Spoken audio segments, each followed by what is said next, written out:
Bien, buenos días a todos. Me confirman, por favor, a través del chat si es que me escuchan, si se está percibiendo bien. Sí, profesor, sí se le escucha. Gracias, gracias. Ya son las 12:10, entonces vamos a empezar, ¿no? Vamos entonces a empezar, ¿ya? Vamos a compartir primero el PPT y luego ya vamos a lo que corresponde a el Word con los ejercicios de los textos, ¿sí? Vamos a ver. Vamos a apagar la cámara un rato para no tener problemas con la señal. Y vamos a abrir el archivo para compartir un momentito, ¿ya? Vamos a ver. Mm, Vamos a ver, a ver, a ver.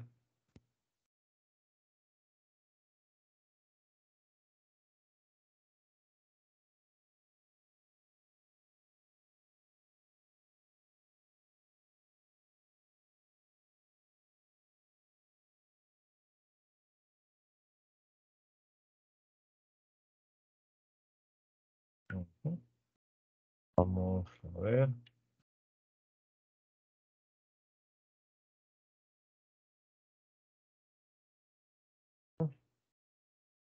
Y ahí se debe estar viendo el PPT, ¿sí?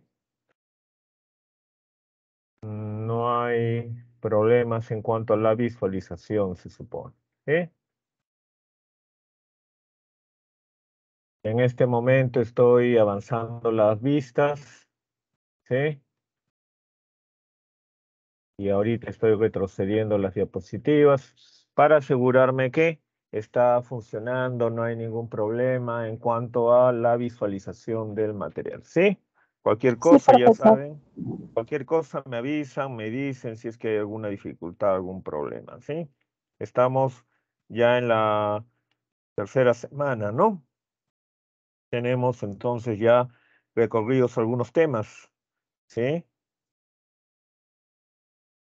Tenemos, ¿se acuerdan ustedes el primer tema que era la revisión de el formato DECO? ¿En qué se basa? ¿Sí? Hay que tener en cuenta, ¿no? Que ahora en el modelo educativo que estamos impulsando hay capacidades cognitivas que tenemos que tener en cuenta, ¿no? Que queremos desarrollar para poder em, digamos, funcionar en diferentes aspectos de la vida, en diferentes dimensiones de la vida, ¿sí? En el caso del formato DECO que nosotros utilizamos en la PRE San Marcos, ¿sí?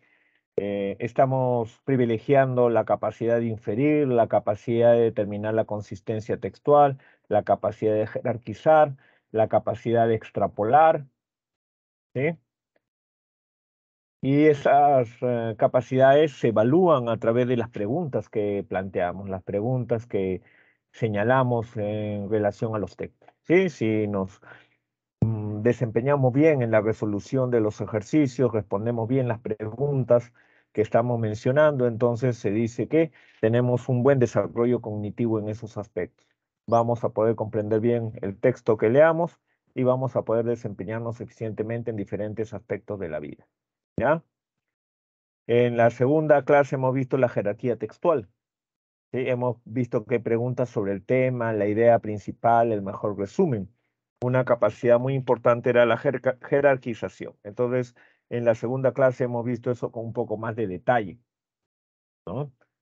Cómo resolver las preguntas que tienen que ver con la jerarquía textual, cómo discriminar información, separar lo más importante de lo que es secundario. ¿Sí? Entonces, hay preguntas, ahora es lo que estamos viendo en las diapositivas, hay preguntas acerca de lo que es el sentido de las palabras, el sentido de las expresiones lingüísticas. Hay preguntas que intentan evaluar cómo nosotros hemos desarrollado nuestra habilidad para inferir significados a partir del contexto. Es muy importante porque las palabras son polisémicas por naturaleza. Una palabra tiene diferentes acepciones, diferentes significaciones, denotaciones y connotaciones. Las palabras no son inocentes. las palabras transmiten una carga significativa y no solamente una carga significativa, sino también una carga ideológica. Y nosotros tenemos que comprender el texto en función a eso. ¿Sí? Como decíamos en la primera clase, antiguamente nos enfocábamos mucho en el significado de las palabras aisladas. Ahora tenemos que ver las palabras dentro de un contexto, cómo funcionan en un contexto. ¿Sí? Acá se habla del sentido contextual. Dice, el sentido contextual consiste en determinar el significado de una palabra o expresión en el texto sobre la base del contexto lingüístico y pragmático en que se insertan. Así, restringiéndose el contexto enunciativo, se podría precisar su significado preciso. Bueno, un poco redundante. Por ejemplo, la palabra planta, al ser polisémica, puede entenderse de diferentes formas, ¿no? Entonces, en resumidas cuentas, lo que nos está diciendo acá es que cada palabra, cada término, cada expresión que se utilizan en un texto, ya sea oral o escrito, tiene un significado, tiene un contenido que está en función al contexto lingüístico y pragmático. Contexto lingüístico se refiere a las palabras que rodean a otra. ¿Sí? ¿Se dan cuenta? ¿No? En relación a las otras palabras que están a su alrededor, un término define su significado. ¿Sí? Y el contexto pragmático es el contexto de la situación comunicativa, es decir, por ejemplo, los roles del emisor, del receptor, ¿sí? El tiempo, el lugar, la jerarquía social, la distancia social que existe entre los interlocutores y una serie de cosas. Eso también define el significado de las palabras. ¿Sí? Por ejemplo, dice la palabra planta, ¿no? Planta se entiende como parte inferior del pie, planta también se entiende como un vegetal, un ser vivo autótrofo, fotosintético, un vegetal, ¿no? Y planta le llaman a cada uno de los pisos de un edificio. Primera planta, segunda planta, tercera planta, decimos cuando vemos un edificio. ¿Sí? ¿Se dan cuenta?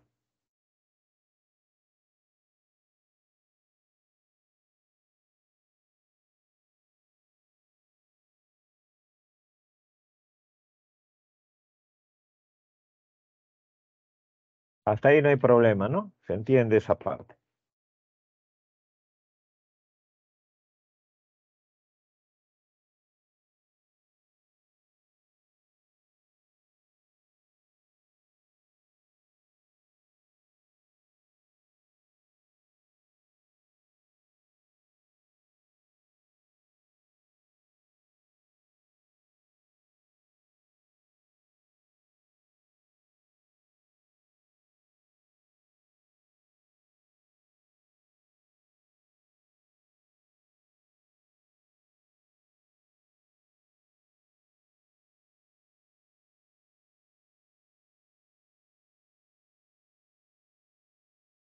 Entonces el sentido contextual dice, ¿no?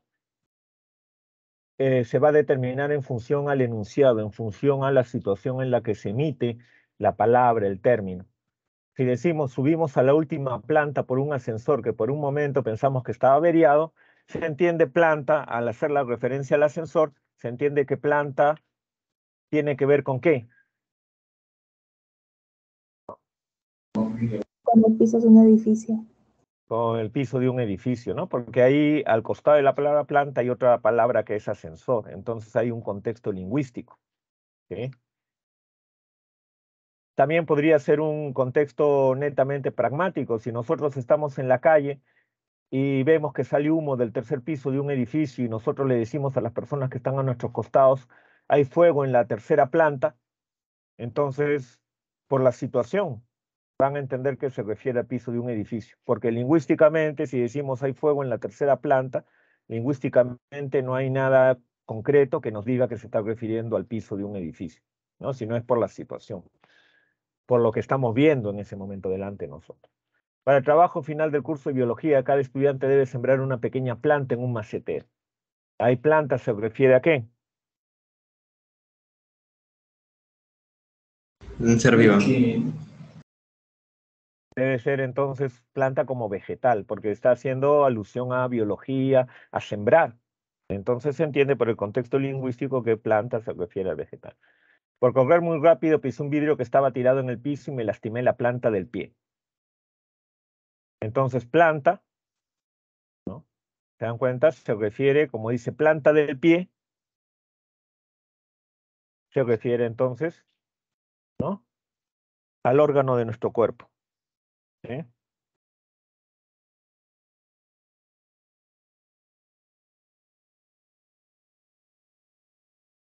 dan cuenta? ¿No? Entonces, eso es lo que estábamos señalando. Planta como planta de un edificio, planta como el vegetal, ser vivo, autótrofo y fotosintético, planta como parte inferior del pie. ¿Sí? Ahí estamos hablando del significado contextual. En semántica, eso ya ustedes lo han visto en el lenguaje, hay diferentes, digamos, fenómenos, ¿no?, y relaciones semánticas entre palabras. Relaciones semánticas fundamentales son la sinonimia y la antonimia. Esas son las relaciones semánticas fundamentales. ¿Sí? La sinonimia es cuando tenemos dos palabras que tienen significados muy parecidos, por lo tanto, en términos generales, pueden ser intercambiables dentro de determinados contextos. La sinonimia siempre es un fenómeno, digamos, parcial. No existen dos palabras que sean exactamente sinónimas entre sí, es decir, dos palabras que sean absolutamente intercambiables en todos los contextos. Depende. ¿Sí? Si hacemos un análisis estructural de las palabras, cada palabra tiene un significado y ese significado está compuesto por una serie de semas, que son los rasgos mínimos de significación. Dos palabras pueden tener un núcleo semántico igual, es decir, dos palabras, pongamos números para que me puedan entender. Tenemos dos palabras, cada una de esas palabras tiene 200 semas, o sea, cada una de esas palabras tiene asociados a su significante 200 rasgos significativos, 200 características. Entonces, puede ser que ambas palabras tengan dos núcleos semánticos que compartan, ¿no?, semas. Es decir, las dos palabras, cada una con 200 semas, entonces esas dos palabras tienen cada una un núcleo semántico y esos dos núcleos semánticos están compuestos de 30 semas que son iguales para esas dos palabras, ¿no? Pero aún quedan 170 semas y esos 170 semas ya no son iguales para las dos palabras. Por eso es que dependiendo del contexto, dos palabras pueden ser más o menos equivalentes, pero no de manera absoluta. ¿Sí? Dice, por ejemplo, si se le pregunta a cualquier persona dónde llegará la humanidad dentro de 40 años, la respuesta más probable será Marte. El ideólogo más importante del proyecto de poner un pie en el planeta rojo es el ingeniero aeronáutico Robert Zubrin, que con la publicación en 1997, ¿no?, de su libro El caso de Marte, galvanizó todos los sueños y esperanzas de una miríada de románticos, ¿no? Entonces nos dice la palabra galvanizar, ¿qué significa? ¿No? Esa es la palabra, esa es la pregunta concreta. ¿Qué significa la palabra galvanizar y cuál es su sinónimo contextual, ¿no? O sea, ¿con qué palabra podemos cambiar esta palabra? ¿Sí? ¿Se dan cuenta? ¿No?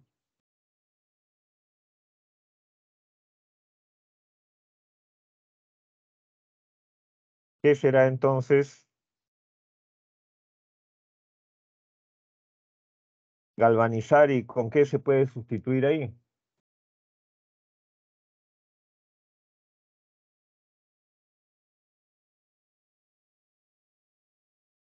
Significa algo como cubrir algo con algo. Ya, entonces, en primera instancia, fíjense cómo funcionan las palabras, ¿no?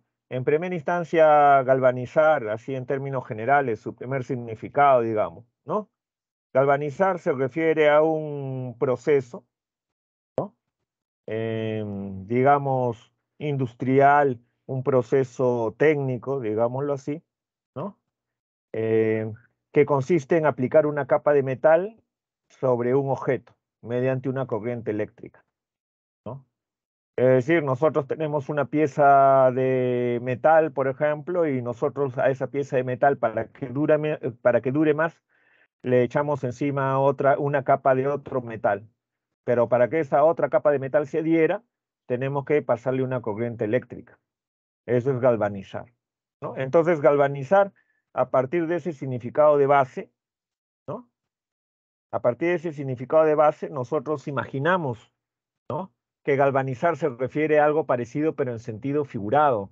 Es decir, si galvanizar técnicamente se refiere a un proceso por el cual podemos unir, ¿no?, un objeto a una capa de metal, o sea, podemos unir dos cosas, podemos fundir dos cosas en una sola, ¿no?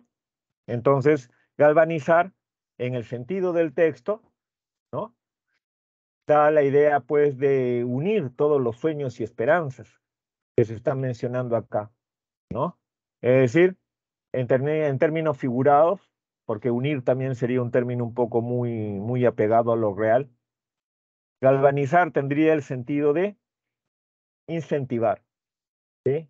Es decir, unir todos los sueños, hacer que todos estos sueños, digamos, se junten y de esa manera impulsarlos, ¿sí? ¿Se dan cuenta?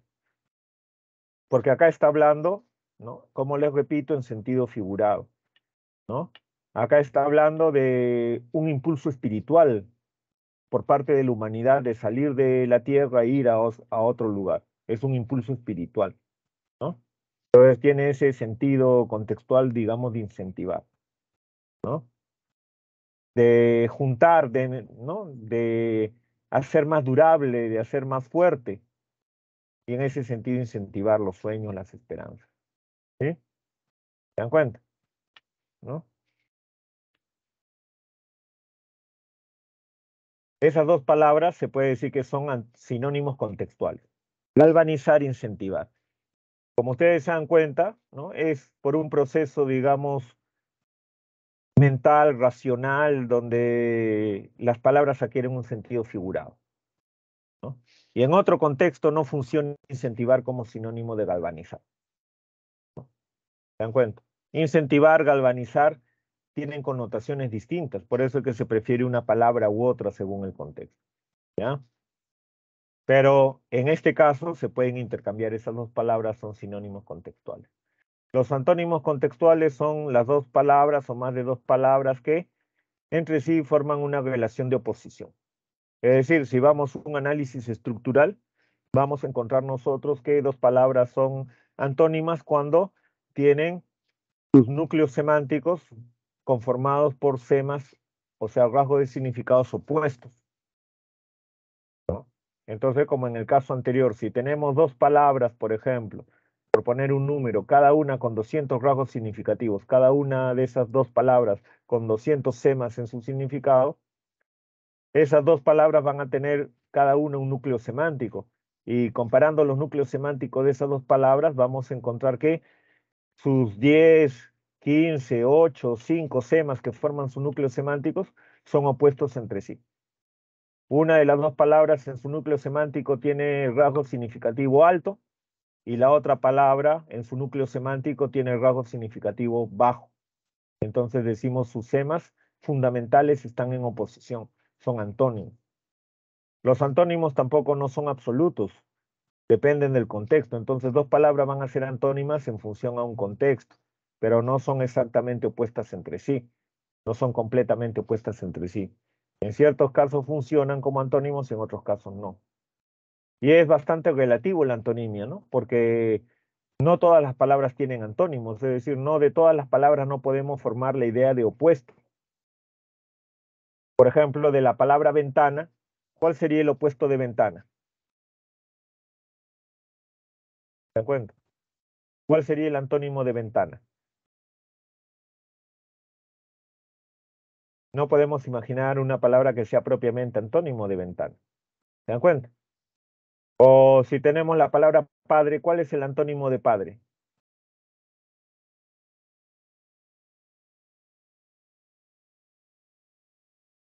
¿Cuál sería el antónimo de padre?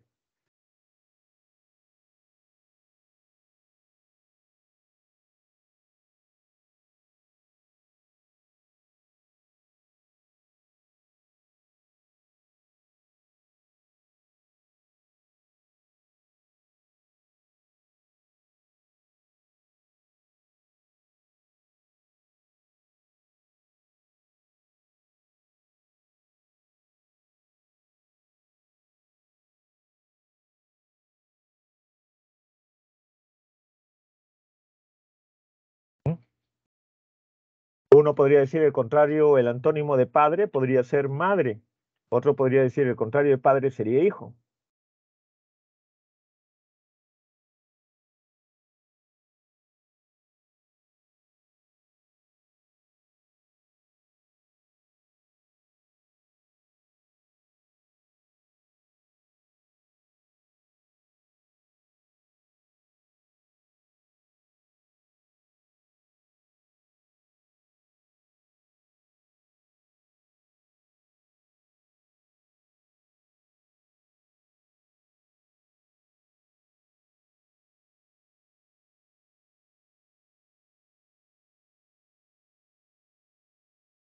¿Se dan cuenta? Entonces, acá en el caso del texto nos dice, en el registro fósil de las aves del Mesozoico, previas a la divergencia entre paleognatos y neognatos, algunos datos empíricos se han conservado muy mal o han desaparecido, situación que ha impedido verificar la hipótesis de la separación.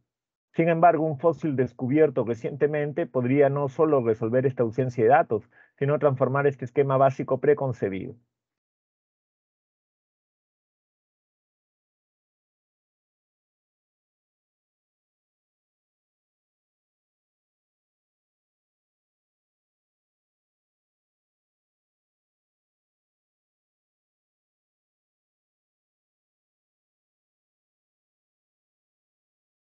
Nos dicen entonces el antónimo contextual de divergencia. ¿Cuál sería el antónimo contextual de divergencia? Convergencia. Claro, ¿no? Entonces, por ejemplo, utilizando un, ¿no?, mecanismo bastante, ¿no?, directo de divergencia, convergencia, ¿no? Divergencia se entiende generalmente como separación. Divergencia es cuando, por ejemplo, un camino se abre en dos vías opuestas, ¿no? Dos vías distintas. Se habla de una divergencia, una separación. Lo contrario sería la unión, la convergencia, ¿no? En este caso puede ser utilizado muy bien la palabra fusión.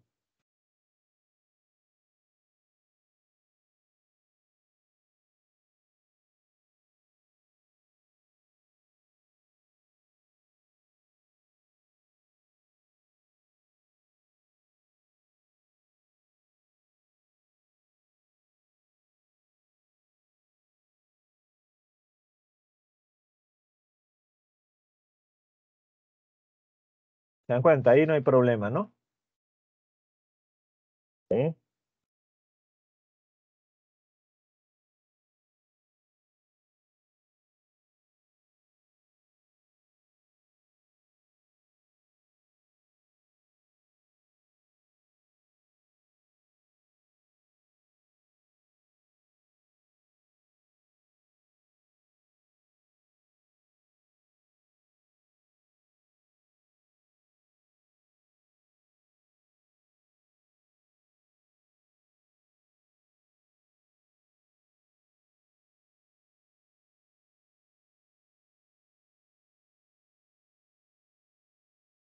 Dice significado denotativo y connotativo. La denotación y la connotación se refieren básicamente, ¿no?, a las orientaciones que toma el significado. ¿Sí? El significado se puede orientar hacia señalar la realidad de manera objetiva, de manera directa, y a eso se le llama denotación o sentido, ¿no? Sentido es la orientación, sentido denotado, ¿no? ¿Sí?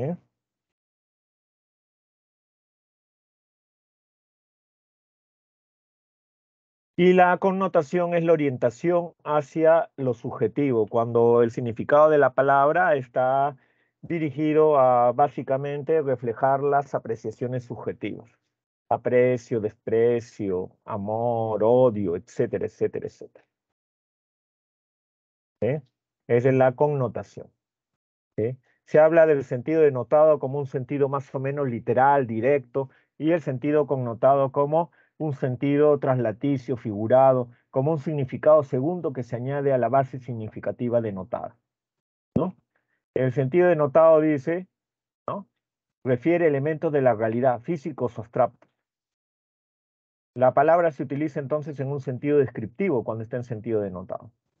Fiera principalmente se refiere a un animal salvaje o agresivo, Ese es el significado denotativo. Cuando utilizamos la palabra fiera para referirnos simplemente a un animal, a un tigre, a un león, a un jabalí, un animal peligroso. ¿Sí? Y el significado connotativo, ¿no? Cuando dice acá, se sugiere un sentido diferente a su significado habitual, ¿no? La connotación busca generar ciertas emociones e interpretaciones subjetivas circunscritas a una convención social, ¿no? Por otro lado, dice, empleado para aludir a una persona fiera, puede sugerir desazón o irritabilidad. Ese posible significado es el connotativo. Cuando decimos fiera para referirnos a una persona, la palabra ya no está describiendo la realidad, pues, ¿no? Digamos directamente, porque 20 personas ven a otra y no van a decir acá hay un tigre, acá hay un león, acá hay un jabalí, en sentido real, en sentido directo, pretendiendo dar una imagen verdadera, precisa, exacta de la realidad. No van a coincidir en eso.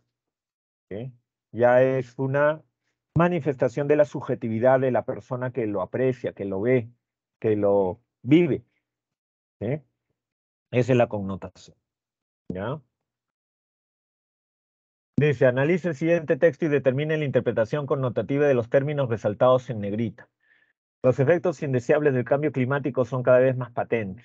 Ya se observan, por ejemplo, impactos directos sobre la agricultura, reducción de la habitabilidad de algunas regiones y secuelas en la salud humana. En el aspecto medioambiental, el cambio climático se manifiesta en un incremento en la frecuencia e intensidad de fenómenos meteorológicos extremos y resulta determinante en la distribución y expansión de los incendios forestales. ¿Sí? Entonces tenemos palabras en rojo, ¿no? Bueno, no en negrita, sino en rojo acá. Y nos preguntan entonces cuál es la connotación que tiene ahí esas palabras, patentes, secuelas, expansión, ¿no?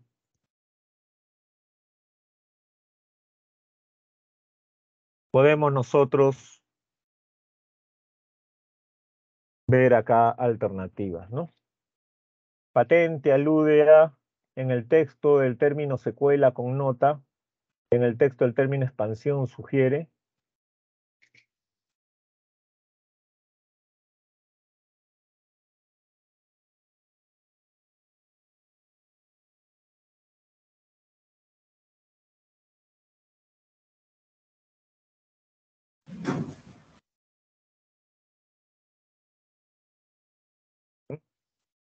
¿Cuál sería entonces la respuesta?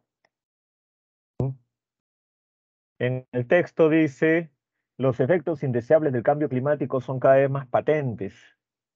Ya se observan, por ejemplo, impactos directos sobre la agricultura, etc.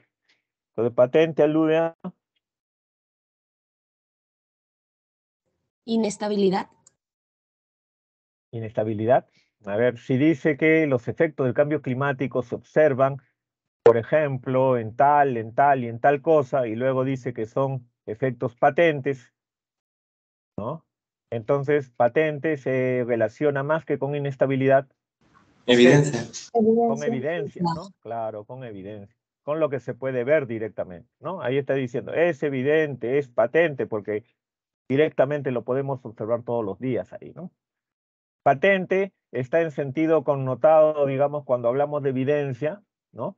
¿Por qué? Porque patente, en términos estrictos, patente en términos de notación pura, digamos, patente es la licencia. Patente le llaman a una licencia. Por ejemplo, a la placa que le ponemos al automóvil, ¿no? Con la identificación. Ustedes ven que los automóviles tienen ahí, ¿no? Su placa, su identificación, ¿no? Eso se le llama una patente, porque nosotros le ponemos esa placa al carro para que la policía sepa de que tenemos autorización de manejarlo, de hacerlo circular. Cuando tú te compras un automóvil, te lo venden sin la placa. Tú tienes que tramitar la placa. Si tú sacas tu carro cuando no tienes placa, te agarra la policía y te lo decomisa, te lleva al depósito. ¿Sí? ¿Se dan cuenta? Es una licencia. En diversos países hay oficina de patentes, es decir, cuando tú inventas algo, por ejemplo, vas a esa oficina y tú registras que has inventado ese aparato de tal manera que tú lo puedes vender, usufructuar. Te dan un número, te dan un registro y ese es tu patente, o sea, tu permiso para que lo puedas explotar. Se refiere a algo, ¿no?, que se puede entender como una licencia, como un permiso. Los bucaneros antes pedían permiso a la reina de Inglaterra, ¿no?, para ir a atacar a los españoles. Entonces, la reina de Inglaterra les daba una licencia, un papel, un certificado que decía que ellos podían atacar a los españoles. Eso se llamaba patente de corso. Por eso le llaman corsario.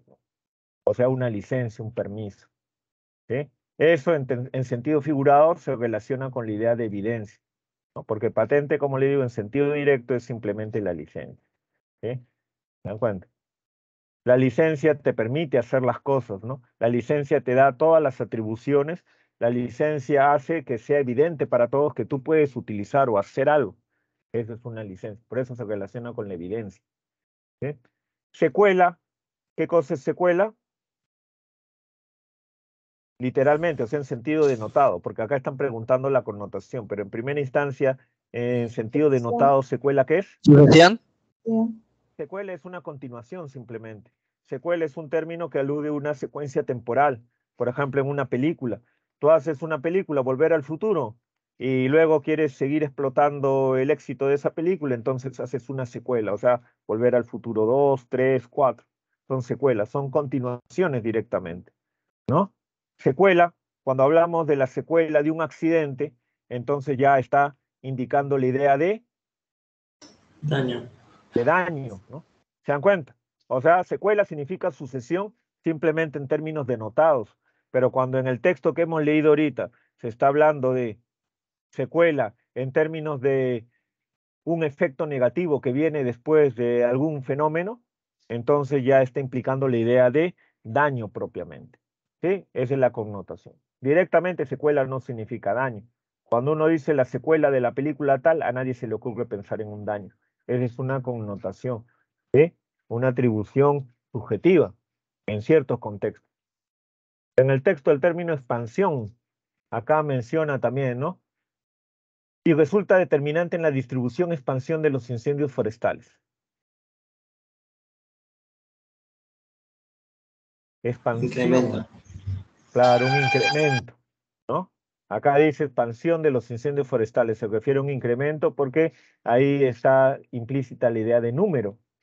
Expansión simplemente es, ¿no?, una extensión de volumen. Eso se le llama expansión. Un gas se expande, un líquido se expande, por ejemplo, por el calor. Es decir, extiende sus límites. Eso es en sentido denotado expansión, extensión de los límites, ¿no? ¿Se dan cuenta? Acá expansión se está refiriendo a la idea de número específicamente. La idea tiene una connotación concreta. Por eso alude a incremento. ¿Sí? ¿Está claro? ¿Se entiende, no? Hay diversos grados de connotación también, ¿no? Claro, hay expresiones que son bien connotativas, ¿no? Y hay expresiones que aparentemente no lo son tanto, pero tienen su carga de connotación. Solamente que a veces las personas no se dan cuenta. Y por eso es que uno tiene que tener sentido crítico. Y el sentido crítico implica la capacidad de evaluar los significados de las expresiones en contextos específicos, en contextos concretos. Porque si no, no nos damos cuenta. ¿Sí? ¿Se dan cuenta? ¿Ya?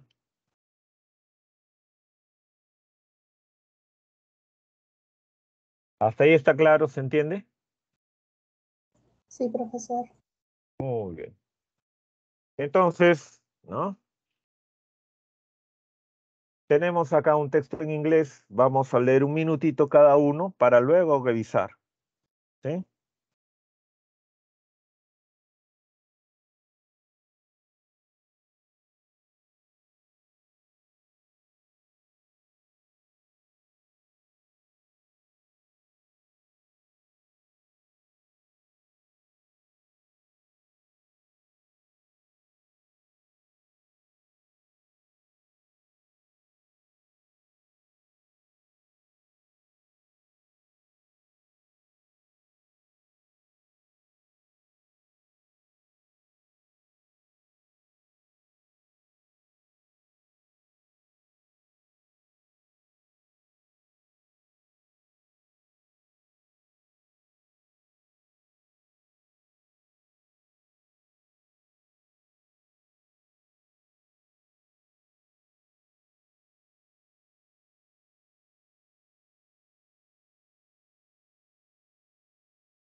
Ya hemos leído entonces el texto, no hay ningún problema, ¿no? Sí. Ahí hemos puesto la traducción. Hace 4 años, Enzo Suma caminaba por la playa cerca de su casa cuando descubrió una botella de loción bronceadora, desechada, que cambiaría su vida. Observó un detalle curioso en la botella que recogió ese día. El precio, claramente impreso en la parte inferior, estaba en liras, una moneda que no se usaba en Italia desde que fue reemplazada por el euro en 2001. ¿Podría un plástico contenedor haber sobrevivido intacto en el Mediterráneo? Se preguntó durante casi 2 décadas. ¿Sí? La botella resultó ser mucho más antigua que eso. Después de investigar en internet, Suma encontró un anuncio en eBay que demostraba que la botella debió haber sido fabricada entre 1968 y 1970. Se convertiría en el primer artefacto de arqueoplástica, una colección de 500 piezas únicas, todas recuperadas de las costas italianas, lo que demuestra la inquietante durabilidad de los residuos plásticos en el medio ambiente. ¿Sí? ¿Está claro? Entonces, la primera palabra, ¿no? Cerca, la segunda palabra casi, y la otra, la última palabra desperdicios, ¿no? Desechos, desperdicios, ¿no? ¿Sí? Entonces dice la palabra, bueno, cada una de las palabras que connota, que sugiere, ¿no? Y hemos dicho qué es lo que significan literalmente, digamos, ¿no? Ahorita les he dicho lo que significa literalmente, ¿no? La traducción directa, ¿no? Cerca, casi, desecho. Entonces, cuando uno dice cerca, está aquí cerca, mi casa, vamos. Entonces, ¿qué está sugiriendo? ¿Qué connota? Prox- Proximidad, claro, ¿no? Ustedes fíjense cómo las connotaciones acá están expresadas en forma de sustantivos abstractos, ¿no? La palabra cerca es un adverbio y acá la connotación que está expresando se está manifestando, se está indicando como un sustantivo abstracto, ¿sí?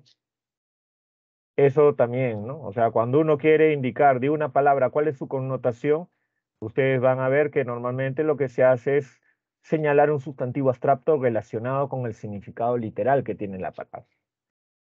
La traducción directa o el significado directo de la palabra puede ser un adjetivo, puede ser un adverbio, puede ser un verbo, ¿no? Y su connotación se expresa a través de un sustantivo abstracto normalmente. Proximidad, ¿no? ¿Se dan cuenta? La palabra casi, ¿qué connota? Casi son las dos. Duración. Ya, entonces ahí vemos la idea de duración, ¿no? Y, ¿no? Ahí se entiende, ¿no? En el caso, pues, del texto, ¿no? Residuo, ¿no? Se entiende esa palabra como residuo, ¿no? Lo que queda, el resto, ¿no? En sentido connotado, eso se relacionaría con Garbage. Basura.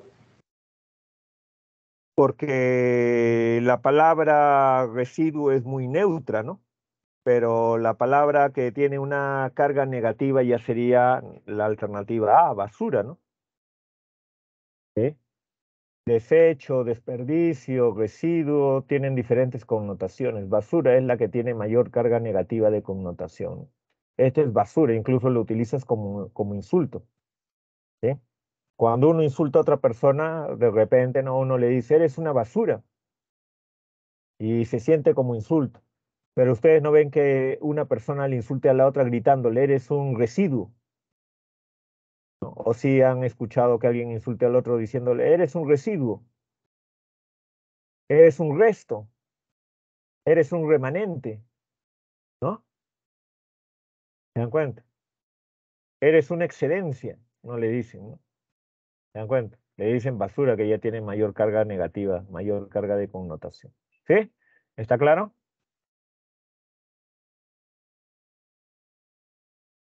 Sí, profesor, Muy está bien, claro. muy bien. Eso es. Entonces, hasta ahí no hay problema. Y vamos ahora a la cuestión del material del Word, ¿no? ¿Sí? Vamos a compartir el material del Word.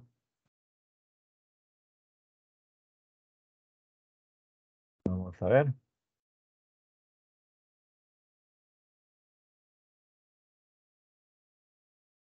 Bien. Ya se está viendo ahí, ¿no? No hay problema.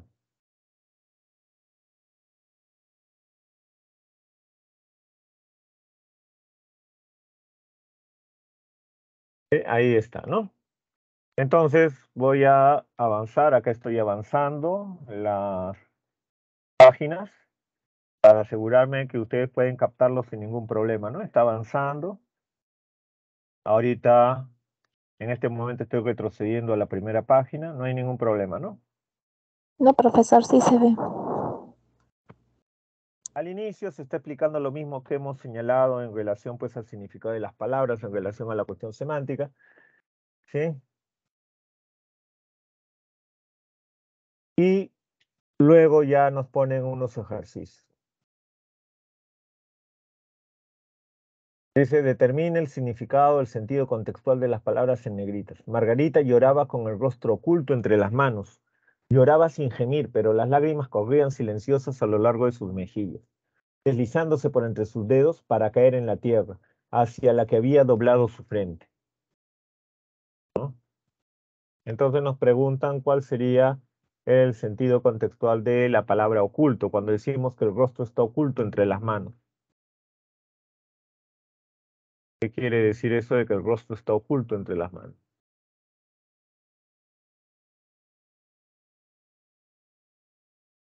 ¿Sí? Porque la palabra oculto puede utilizarse de varias maneras, ¿no? Se habla, por ejemplo, de ciencias ocultas, el mundo del oculto, intenciones ocultas, ¿no? ¿Sí?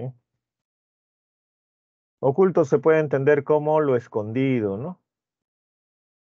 En este caso, el rostro está escondido entre las manos, es decir, las manos las tiene delante de tal manera que las manos tapan el rostro ya no se ve. ¿Sí? Cuando se dice que las lágrimas corrían a lo largo de sus mejillas, que es una forma bien figurada de hablar, ¿no? Oculto no tanto, ¿no? Oculto tiene un sentido más directo normalmente. Correr, ¿no? En este caso tiene un sentido bastante figurado, ¿no? Porque solamente corren los seres que tienen piernas, específicamente pues las personas corren. Las lágrimas no corren de verdad. Cuando se dice que corren por las mejillas, ¿qué quiere decir que corren por las mejillas? ¿Mm?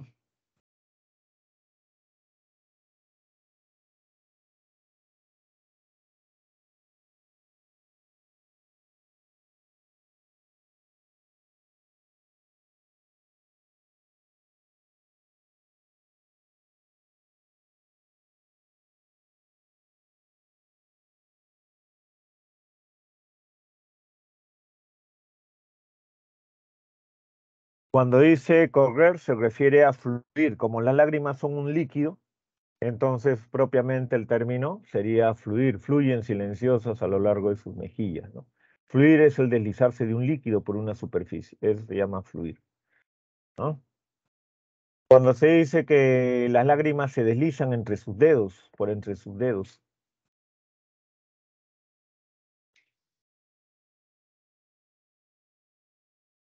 ¿Qué tal? Deslizándose por entre sus dedos, ¿no? Se está aludiendo a la acción de escurrir, ¿no? Escurrir es cuando una sustancia, un líquido, pasa a través de determinadas concavidades, huecos, ¿no? Espacios. Eso se le llama escurrir. Por ejemplo, ustedes están cocinando, entonces ustedes un determinado producto lo mojan, ¿no?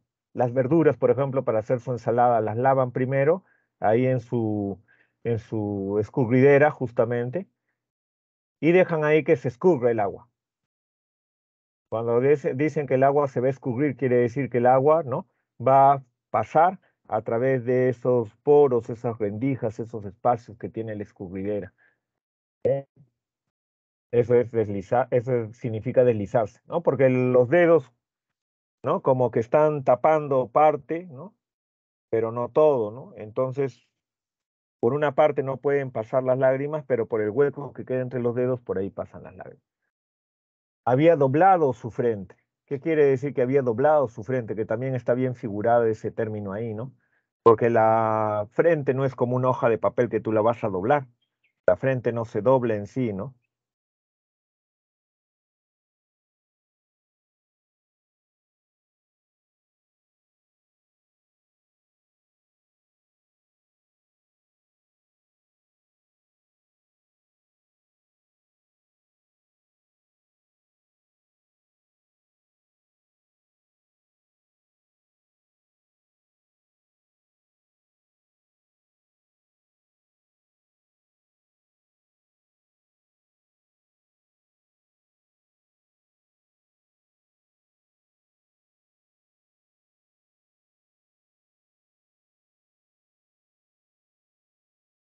Cuando dice ahí que dobla la frente, quiere decir que inclina la cabeza, ¿no? Doblado ahí quiere decir inclinado, hacia la que había doblado su frente. O sea, se refiere al acto de inclinar la cabeza. ¿Sí? Hasta ahí está claro, ¿se entiende?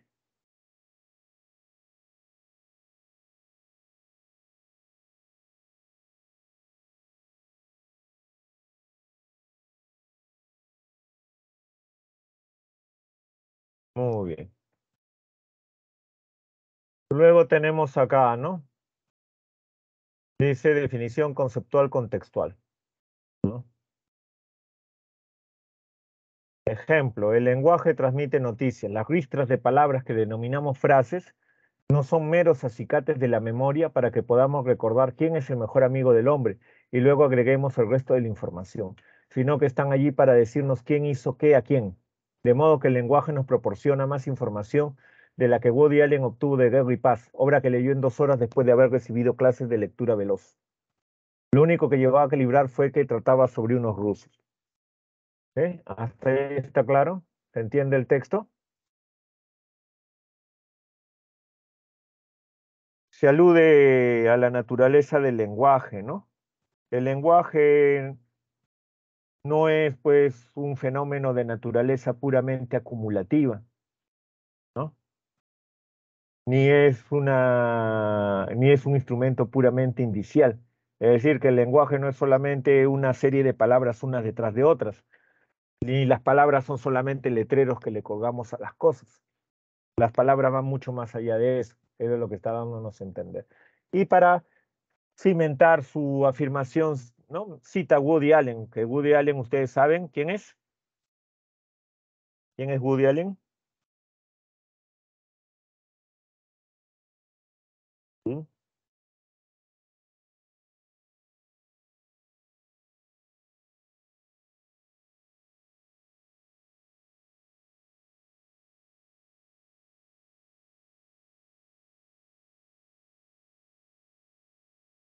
Woody Allen es un cineasta, un director muy famoso, ¿no? También ha actuado en muchas de sus películas, ¿sí?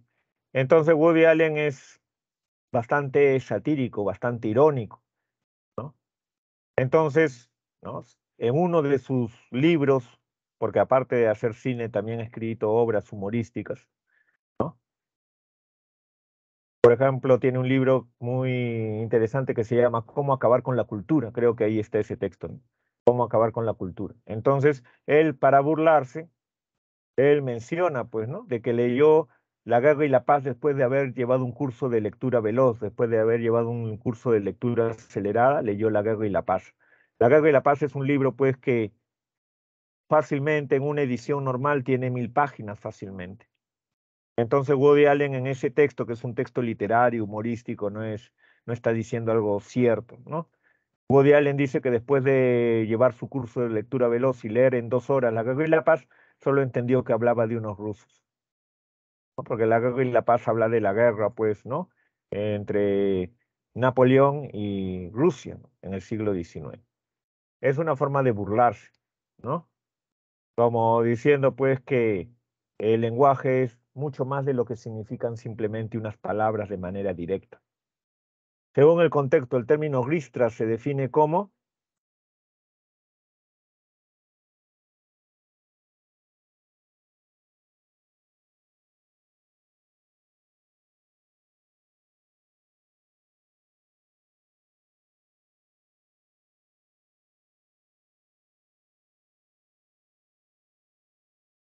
¿Cuál sería la respuesta de la pregunta 1?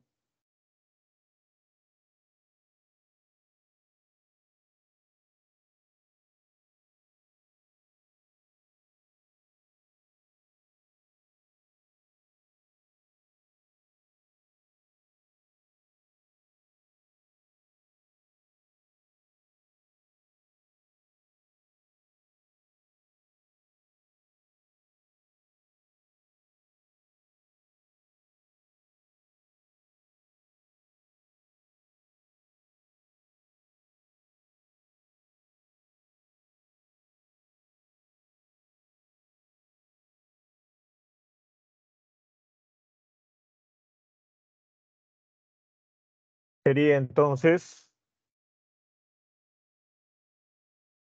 ristra se entiende como una sucesión de vocablos que se aparecen uno después de otro. Ristra es una serie simplemente. Ristra se le llama una serie. Tú pones una serie de cohetes uno detrás de otro, así como en Navidad venden, ¿no?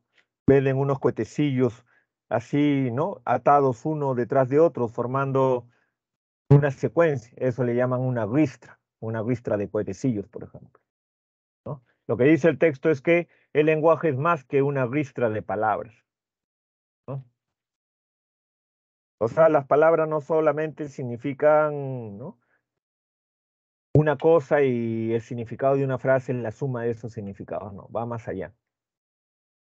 En función al contexto del verbo calibrar, lo único que llegó a calibrar Woody Allen es que La Guerra y la Paz hablaba de unos rusos. El único que llegó a calibrar.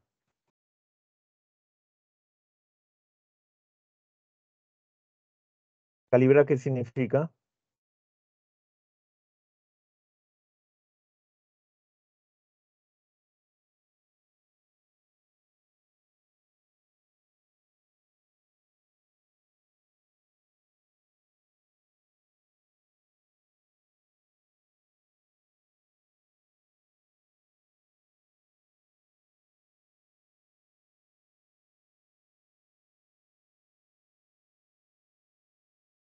¿La B?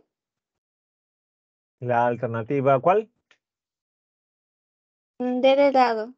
D de dado. Alcanzar el entendimiento de lo que se ha leído. Muy bien. Calibrar significa comprender, pues, en el texto. Lo único que comprendió Woody Allen es que se hablaba de unos rusos en esa novela, ¿no?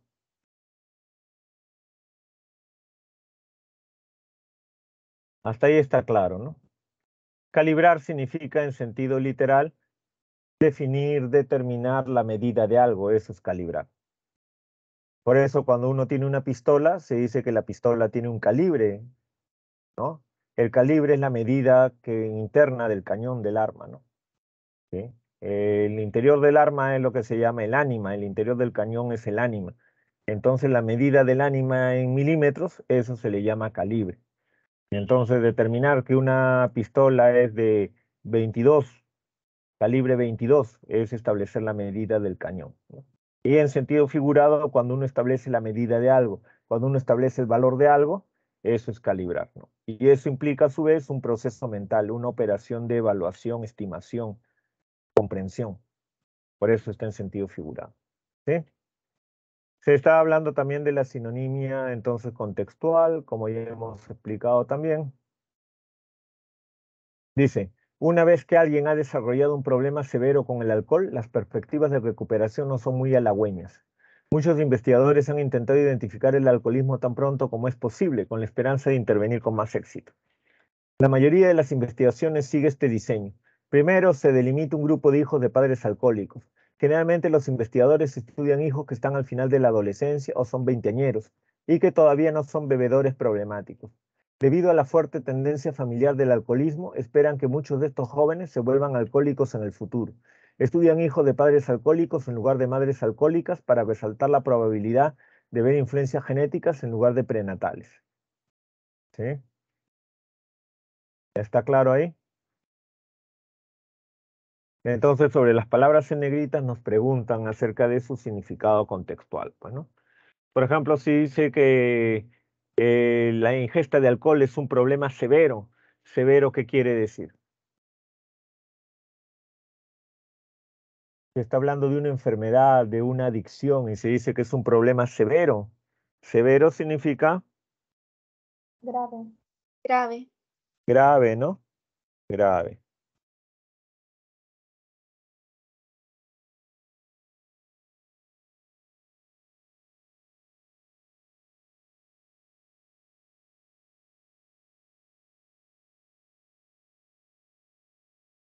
El sinónimo contextual de halagüeña. Las perspectivas no son nada halagüeñas. Si tú estás enfermo y aparentemente te vas a poner peor, entonces se dice las perspectivas no son halagüeñas, porque se supone que te vas a poner peor, no te vas a mejorar. Entonces el sinónimo contextual de halagüeña, Saludable. saludable, o sea, podemos reemplazar halagüeña por saludable acá. Las perspectivas de recuperación no son muy saludables. Saludable es lo que contribuye a la salud. Las perspectivas no son ni saludables ni no saludables, ¿no? No se puede hablar de saludable o no saludable con relación a las perspectivas. Saludable es lo que te hace bien a la salud. Adulador. A ver. Adulador, por ahí, por ahí. Sería la alternativa D de dedo, ¿no? Promisorio, ¿no? Halagüeño, en sentido directo, halagüeño significa que halaga. Es decir, halagüeño es lo que halaga a alguien. Halagar significa provocar placer. Entonces, en sentido directo, algo es halagüeño cuando te produce placer. En sentido figurado, algo es halagüeño cuando te permite tener una perspectiva de que lo que va a venir después va a ser beneficioso o va a ser, pues, placentero para ti. Por eso se habla de que tus perspectivas son muy halagüeñas. Por ejemplo, se dice, si tú estudias en San Marcos, tus perspectivas laborales van a ser muy halagüeñas. ¿Qué quiere decir? Quiere decir que si tú estudias en San Marcos, en el futuro, cuando busques trabajo, los resultados de tu búsqueda de trabajo por haber estudiado en San Marcos, esos resultados de tu búsqueda de trabajo te van a producir placer, o sea, vas a encontrar un buen trabajo, ¿no? ¿Se dan cuenta? Eso quiere decir halagüeño, ¿no? En sentido figurado, que, ¿no? De alguna manera permite predecir algo bueno para el futuro. Eso es halagüeño en sentido figurado, es decir, promisorio, es decir, algo que constituye una promesa, ¿sí? Promesa es un compromiso de algo bueno para el futuro inmediato o lejano, ¿sí? Entonces, por eso es promisorio, ¿ya? Profesor, Sí. ¿y qué es lisonjero? Claro, lisonjero es lo mismo que adulador. Lo que pasa es que, como les digo, ¿no? Hay diferentes grados, digamos, de connotación. Entonces, halagüeño simplemente en términos objetivos es cualquier cosa que te produce placer, se aplica a cualquier cosa que te produce placer. Cuando las palabras de una persona te producen placer porque esa persona está diciendo que eres muy buena, muy bonita, muy inteligente, que eres lo más de lo más, cuando te dice que es lo mejor, esas palabras son halagüeñas, es decir, esas palabras son lisonjeras. ¿Por qué? Porque esas palabras contienen una lisonja, una alabanza, ¿no? ¿Se dan cuenta? Esas palabras son aduladoras porque contienen adulaciones, o sea, expresiones que están destinadas a ensalzarte, a enaltecerte, a ponerte por encima. Eso es adulador, lisonjero, halagüeño en ese sentido, ¿sí? Pero en el texto se está hablando de halagüeño en el sentido de las perspectivas que uno tiene para el futuro. Entonces, cuando se habla de halagüeño como perspectiva de lo que uno tiene para el futuro, entonces ahí se habla de promisorio, ¿no? ¿Por qué? Porque promisorio viene de promesa. Una promesa implica una perspectiva de algo bueno que va a suceder para el futuro, ¿sí? Por eso cuando hablas de perspectivas de lo que va a suceder, se dice son perspectivas halagüeñas o son perspectivas no muy halagüeñas, ¿sí? ¿Entienden?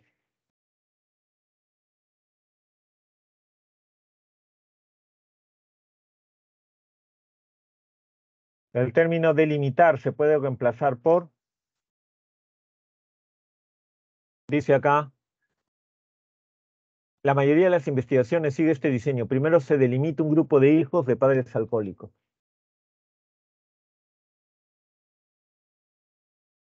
Está hablando dentro de la perspectiva de una investigación científica, como cuando tú haces una investigación científica.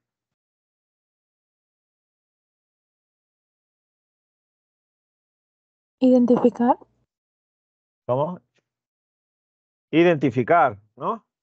Sí. Identificar, ¿sí? Porque en el marco de una investigación, cuando tú vas a trabajar en un experimento, tú lo primero que haces es decir, de esta población de 100.000 personas, yo voy a coger a 20 y con esas 20 voy a experimentar. Estás delimitando tu grupo de estudio, es decir, estás identificando las personas concretas con las que vas a trabajar, las unidades, digamos, de estudio con las que vas a trabajar, porque no puedes trabajar con todos, ¿sí?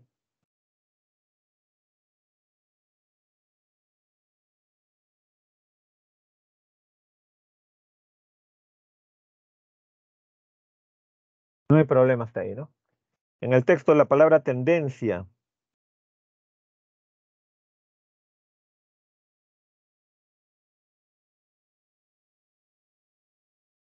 Si se habla de una tendencia en el texto, dice, debido a la fuerte tendencia familiar del alcoholismo. Tendencia familiar del alcoholismo. O sea que si tú eres alcohólico, puede ser que le transmitas a tus hijos ese alcoholismo.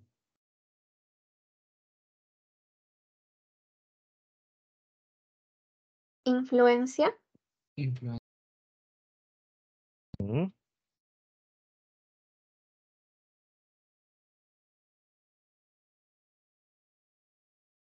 Se refiere entonces a influencia, ¿no? Tendencia como propensión, inclinación, digamos, ¿no? En sentido figurado, pues la idea de influencia, ¿no? El verbo resaltar adquiere el sentido contextual de Acentuar.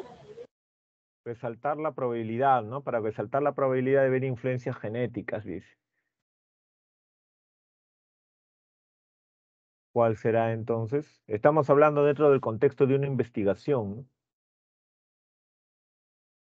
Acentuar, profesor. Acentuar, ¿qué dicen los demás? ¿Será acentuar?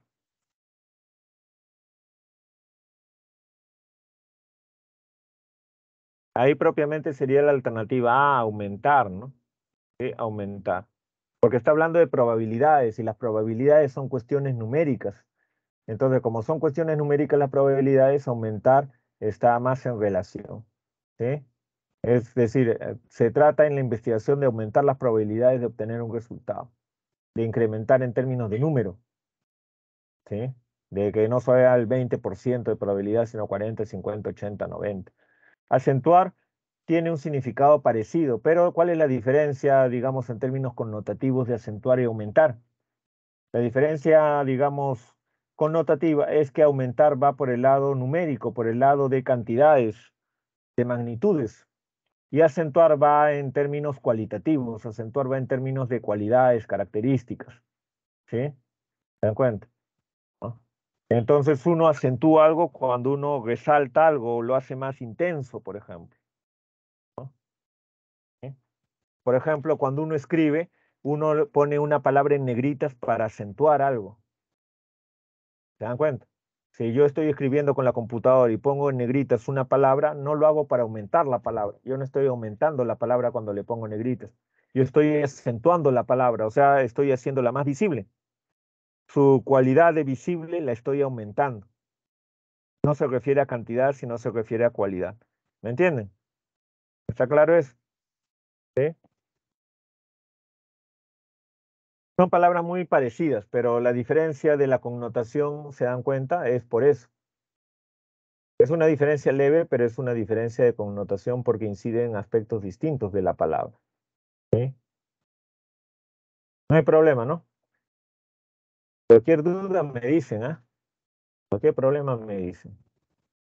En el caso de la antonimia contextual ya hemos explicado, acá tenemos otro texto con preguntas. Dice, aparentemente los filósofos griegos preferían vivir en un exquisito retiro del mundo.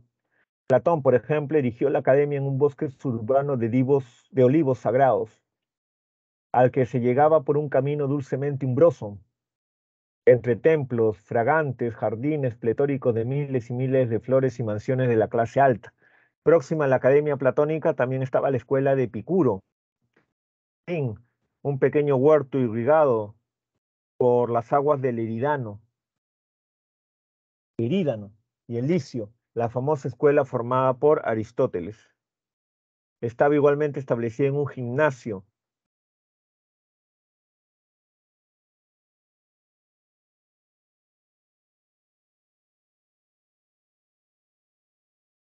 y sus alumnos deambulaban durante las largas discusiones. ¿Sí? Hasta ahí está claro, se entiende, ¿no? Entonces nos preguntan acá, sobre la palabra exquisito, ¿cuál es el antónimo contextual de exquisito? Se habla de un exquisito retiro.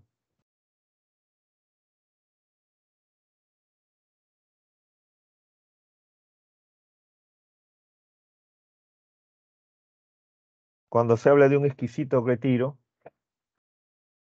su antónimo, Insustancial. La A, ordinario. la A, ordinario, ¿no? Claro, exquisito se define según el diccionario como de singular y extraordinaria calidad, primor o gusto en su especie.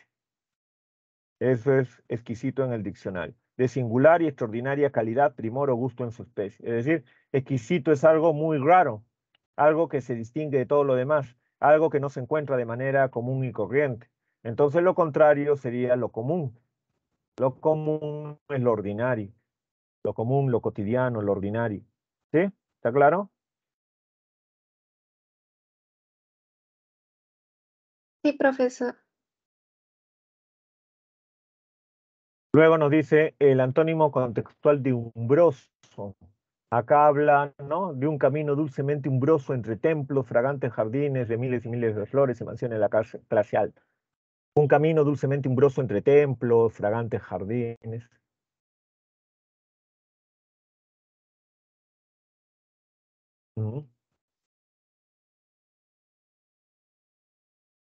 ¿Cuál sería el antónimo de umbroso?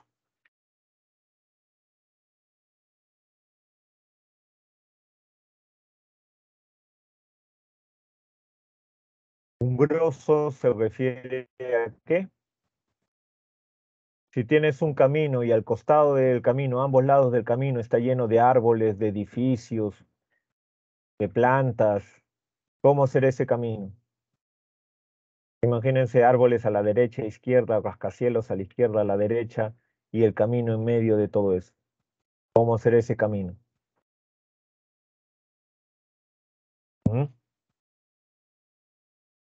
Será sombreado, ¿no? Es decir, todas esas cosas, los árboles, los edificios, van a hacer sombra por el camino, ¿no? Van a cubrir de sombra el camino. Por eso se dice que el camino es umbroso, sombreado.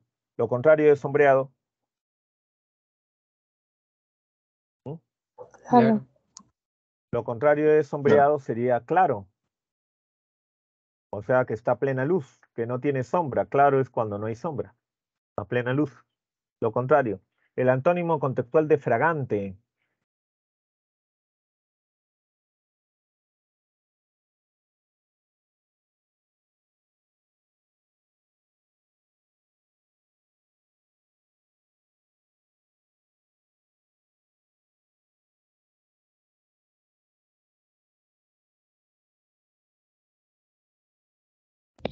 La D, profesor. La D, ¿no? Inodoro, pues, ¿no? Fragante es que huele. Inodoro es que no huele, pues. ¿Sí? Inodoro es que no tiene olor. El antónimo contextual de pletórico. Si dice que está pletórico de miles y miles de flores los jardines. Los jardines eran Carente. pletóricos. La B, carente. Carente. Entonces sería la alternativa B, carente, ¿no? Pletórico es que es abundante. Lo contrario sería carente. Muy bien, la B de vez. El antónimo contextual de alta. Mansiones de la clase alta.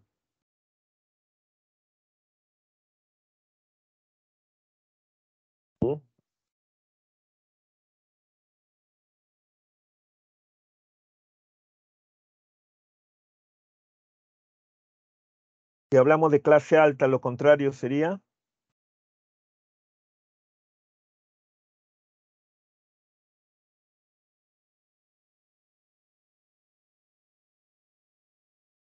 ¿La C, profe? La alternativa C, ¿no? Clase alta es la clase pudiente, la clase con mayores recursos, con mayores ingresos. Los que tienen menos ingresos son los menesterosos. ¿Sí? ¿Está claro? Viene de menester, pues necesidad, carencia. El antónimo contextual de deambular. Los estudiantes deambulaban por los jardines, o sea, iban caminando por los jardines.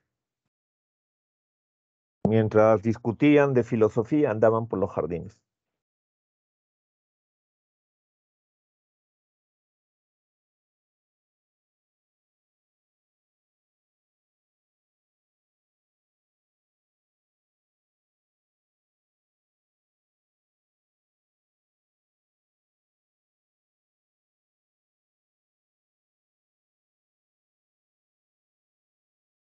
¿Cuál sería el antónimo entonces?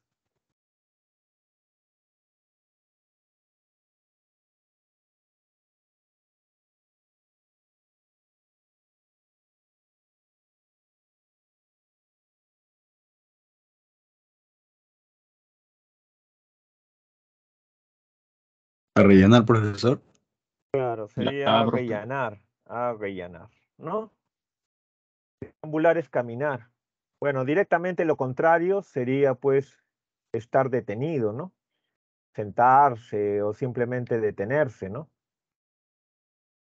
Arrellanar significa acomodarse en el sillón. Eso significa arrellanar, ¿no?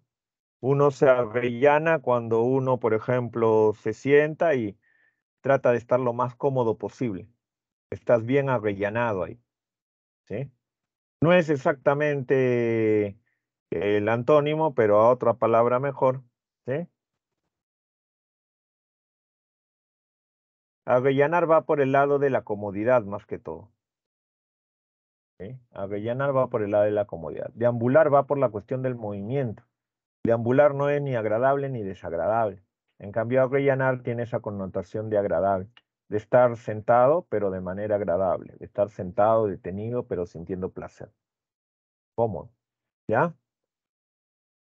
Está claro hasta ahí, ¿no? Por eso le decía que las palabras no son sinónimas exactamente en todos los aspectos, ¿no? O antónimas tampoco, ¿no? Denotación y connotación ya lo hemos visto también, ¿no? Coloque entre los paréntesis si es denotación o connotación. Pedro se pone rojo, dice, ¿no? Si decimos Pedro se pone rojo cuando María lo mira fijamente, sería denotación o connotación.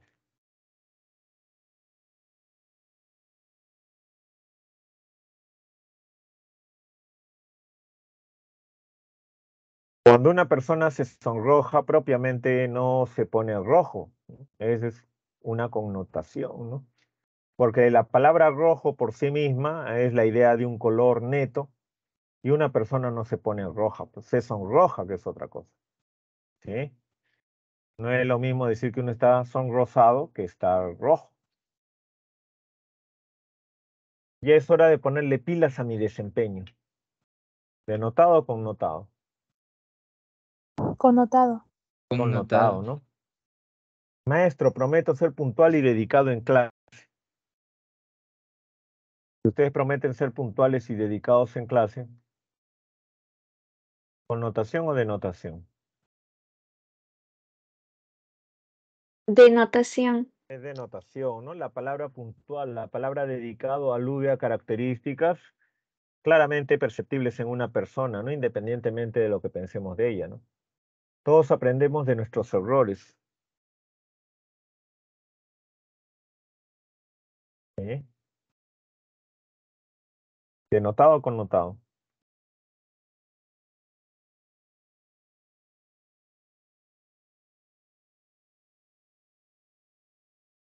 Sería Denotado. denotado, Denotado. denotado. ¿Sí? Nadie podrá llenar el vacío que dejaste en mí. Connotado. Eso es Connotado. claramente connotado, ¿no? Claramente connotado. Una alimentación saludable favorece el crecimiento del niño. Denotado. Ese es Denotado. denotado, ¿no? Denotado. Está escribiendo la realidad nada más. Es evidente que los buenos consejos me hicieron crecer. Connotado. Conmutado. Claro, ahí sería connotado, salvo que seas Messi, que te hayan, ¿no?, aconsejado estirarte las piernas, ¿no? Algunas personas suelen darle la espalda a los problemas. Connotado. Connotado, pues, connotado. No agaches la cabeza ante críticas de individuos corruptos. Connotado. Connotado. Ahí sería connotado, ¿no? Claro, porque no, la actitud no es propiamente de agachar la cabeza. Claro que puede ser interpretado de diferentes maneras, ¿no? Si te critican y tú cambias tu conducta, ¿no?, te amilanas, como se dice que no, que estás agachando la cabeza ante las críticas, ¿no? Ahora, si te critican y de verdad tú agachas la cabeza porque te sientes mal, que también podría ser eso, ¿no? Depende de la circunstancia, ¿no? Algunas personas la critican y se sienten tan mal que físicamente se inclinan toditas, se caen toditas físicamente, ¿no? Eso ya sería otra cosa. Depende en todo caso. Cada verso de poesía alimenta mi alma y estimula mi vida. Connotado. Ese es connotado, ¿no? Muy bien, connotado. ¿Ya? Y tenemos el texto ya con preguntas diversas, ¿no? ¿Sí? Es un texto mixto. Tiene su gráfico también, ¿no? Dice, más que el SIDA, más que la tuberculosis y la malaria, respirar causa 4 veces más muertes que estas 3 enfermedades juntas. 7 millones al año, casi tantas como todos los cánceres. Porque el aire que respiran 9 de cada 10 humanos está contaminado en mayor o menor medida. Según un informe del diario El País de España, los datos que recientemente acaba de publicar la Organización Mundial de la Salud, OMS, son muy similares a los del anterior informe de contaminación del aire que la agencia dio a conocer en 2019. Y esto es una mala noticia. En estos 2 años no ha habido progresos significativos. Las principales fuentes de contaminación del aire por partículas son el uso ineficiente de la energía en los hogares, la industria, los sectores de la agricultura y el transporte y las centrales eléctricas de carbón. Según el país, en algunas regiones, la arena y el polvo del desierto, la quema de desechos y la deforestación son fuentes adicionales de polución, que también puede agravarse por factores geográficos, meteorológicos y estacionales. Todas estas partículas penetran en el organismo a través de los pulmones y el sistema cardiovascular. Estos 7 millones de muertes, según los cálculos de la OMS, están causadas en su gran mayoría por 5 dolencias, que algunas veces se dan de forma simultánea: neumonía, ictus, cardiopatía isquémica, enfermedad obstructiva pulmonar crónica y cáncer de pulmón. ¿Sí? En el gráfico nos dice causas de muerte, millones de fallecimientos al año: de cáncer, 8,8, aire contaminado, 7, malaria, SIDA y tuberculosis, 2,76. ¿Sí? Los más afectados son los niños. En ellos recaen la mayor parte de los casos de neumonía. Las personas que realizan sus trabajos en exteriores y las mujeres, ya que son sobre todo ellas las que se encargan de las tareas domésticas. Y la contaminación generada en interiores. Para cocinar, iluminar y generar calor es responsable de más de la mitad de todos los fallecimientos por aire contaminado. Entre las grandes urbes de más de 14 millones de habitantes, incluyendo área metropolitana, que han medido la peor situación por este orden, está en Nueva Delhi, El Cairo, Dhaka, Bombay, Pekín, Shanghái, Estambul, Buenos Aires y Sao Paulo. ¿Sí? Esto está en el diario Gestión, ¿ya? ¿Está claro hasta eso? Sí, profesor. Interesante, ¿no? La contaminación, pues, del aire, ¿no? Es terrible, ¿no? Entonces, fíjense, si hay tantas campañas de salud para evitar, pues, la tuberculosis, el SIDA, se habla de estas enfermedades como flagelos terribles que hay que combatir, la contaminación de manera directa, ¿no? La contaminación del aire, vemos que en nuestras sociedades modernas muy poco se combate. Una medida eficaz, relativamente barata, ¿no?, de contribuir a la purificación del aire es la forestación, sembrar árboles, ¿no? ¿Se dan cuenta? Porque por un lado los árboles emiten directamente oxígeno y absorben el CO2, ¿no? Y por otro lado, pues, la siembra de árboles y de plantas, digamos, compacta el suelo de tal manera, pues, que en lugares donde hay plantas, ¿no? El viento, los agentes naturales se esparcen mucho menos polvo. Imagínense que todo fuera puro terral, todo fuera pura tierra suelta, no hubiera pasto, no hubiera árboles, no hubiera planta de ningún tipo en la calle, ¿no? El viento levantaría todos los días, pues, nubes de polvo, ¿no? Nubes de tierra, ¿no? Que directamente respiraríamos, ¿no? A nivel, pues, de los hogares humildes, ¿no? Se cocina con leña, se cocina con carbón, ¿se dan cuenta? Lo que emite gases contaminantes, ¿no? A la atmósfera. Además que las viviendas no tienen muchas veces ventilación, son lugares pequeños, ¿no? Donde pasan muchas horas las mujeres y los niños, entonces ellos sufren mucho eso, ¿sí? Es terrible, hay que hacer algo contra eso, ¿no? Determina el tema central del texto, entonces. ¿De qué nos está hablando el texto fundamentalmente?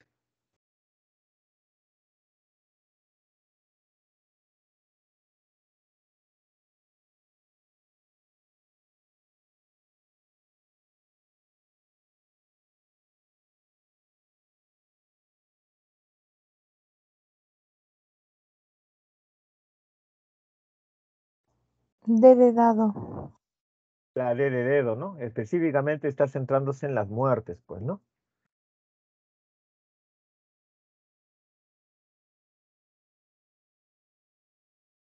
En el texto el verbo recaer connota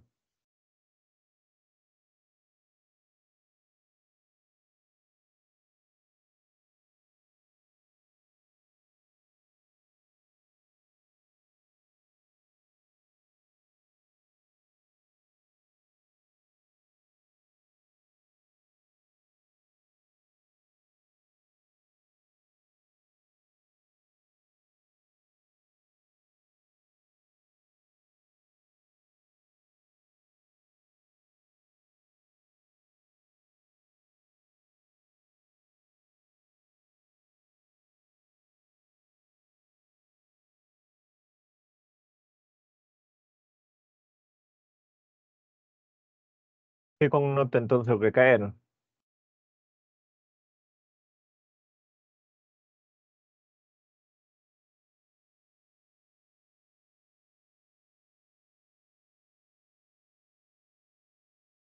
Los más afectados son los niños, en ellos recaen la mayor parte de los casos de neumonía, dice.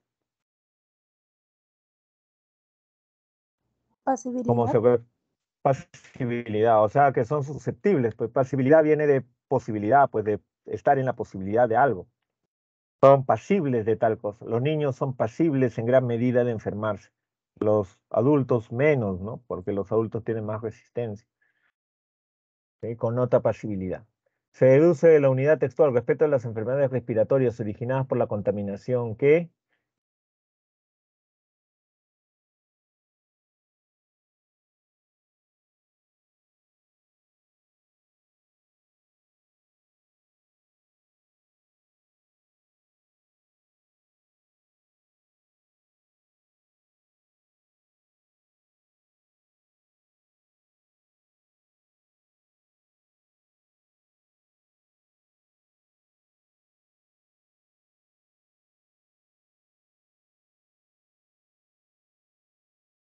se deduce en función al La texto E. continuo y en No, no. cuestión a la imagen, la E, ¿no? Claro, porque enfermedades como el SIDA, ¿no? Tienen menos víctimas que las enfermedades pulmonares, pues, ¿no? Relacionadas directamente con la contaminación. Resulta incompatible con el texto afirmar respecto a las víctimas mortales de cáncer al pulmón. Afirmar que, bueno, redundante está ahí, ¿no? Pero bueno.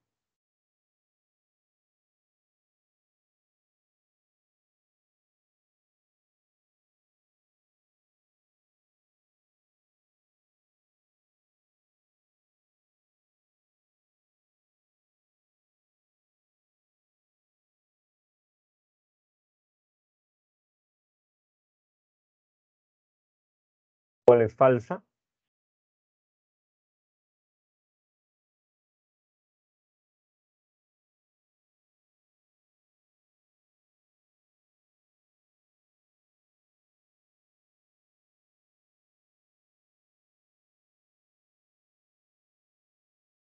La C.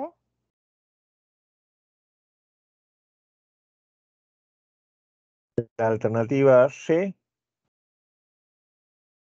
Constituyen junto con otras clases de cáncer casos que ameritarían acciones para su oportuna detección y tratamiento.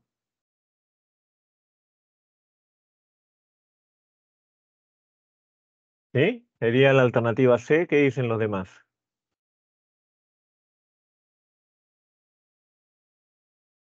O sea que no amerita, no justifica preocuparse por esas enfermedades, ¿no? Porque dice que es incompatible con respecto a las víctimas mortales de cáncer al pulmón. O sea, sería incompatible decir que hay que preocuparse por ellas, sería incompatible decir que hay que tomar medidas para tratar de que no suceda esto. ¿Sería incompatible decir eso?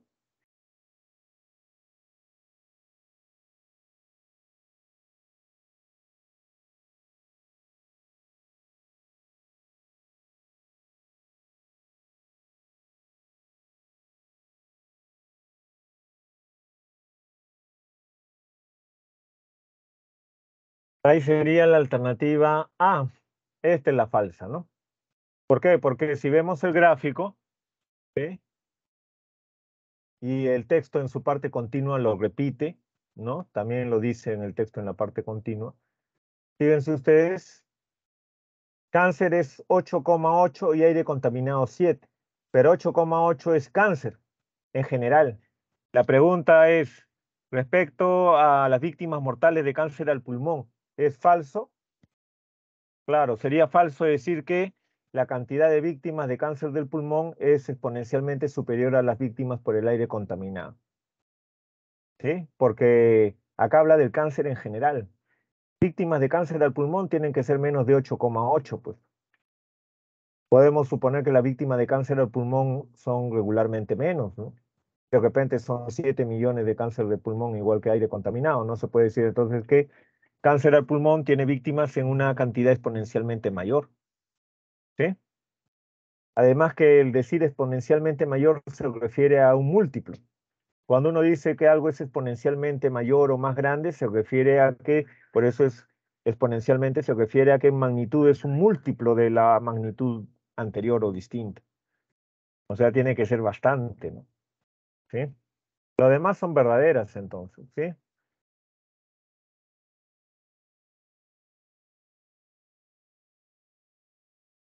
Además son verdaderas. Si se controlara la contaminación generada en interiores por la cocina, la consecución de la luz, entre otras causas,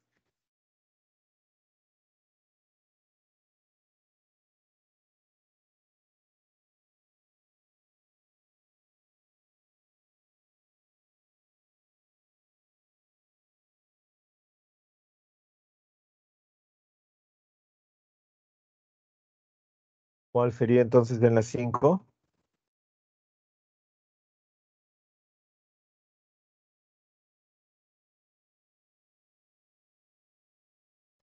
B. ¿B? Los decesos por la contaminación del aire ascenderían del 15%.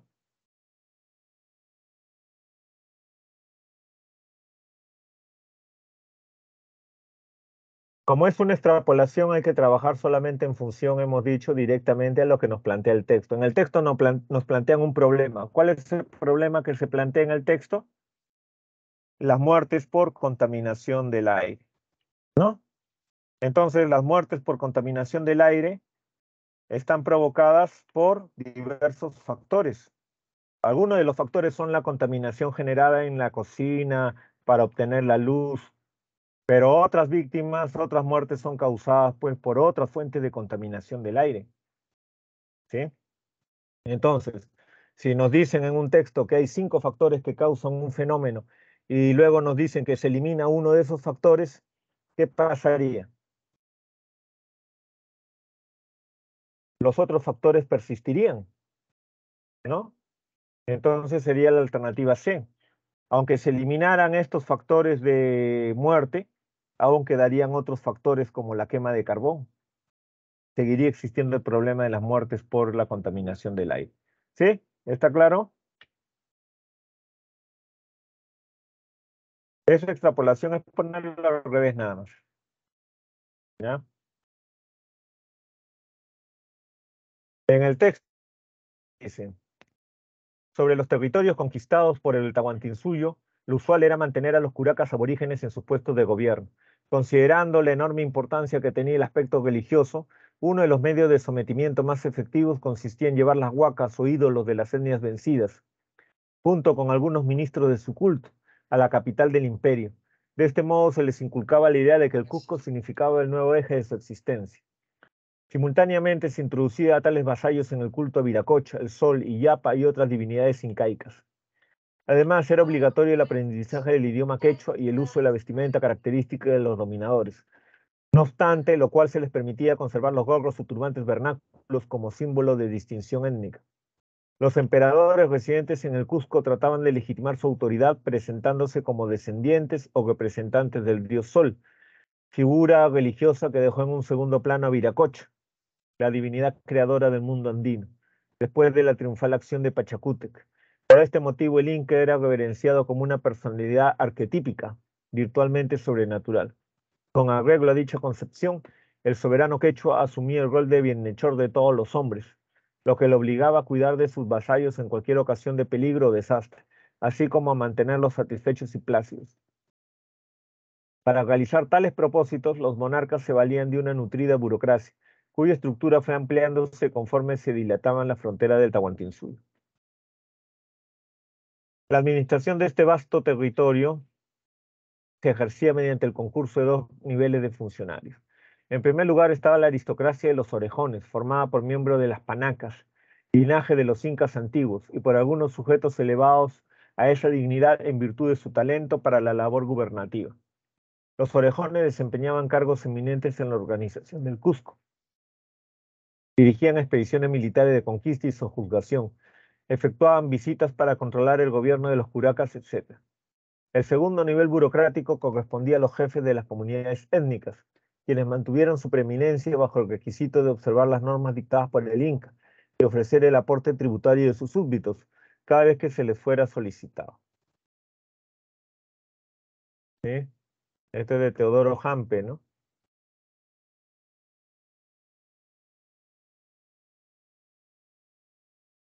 Entonces, sobre este texto nos preguntan cuál es el tema central primero.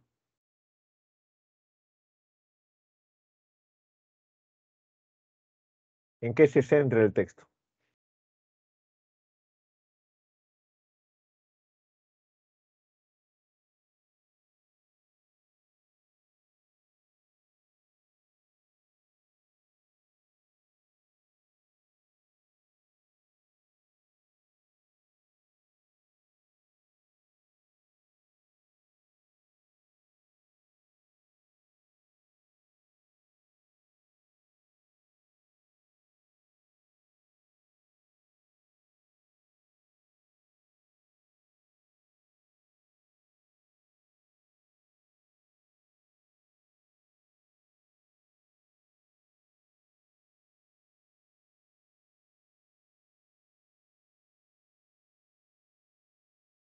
La B. La B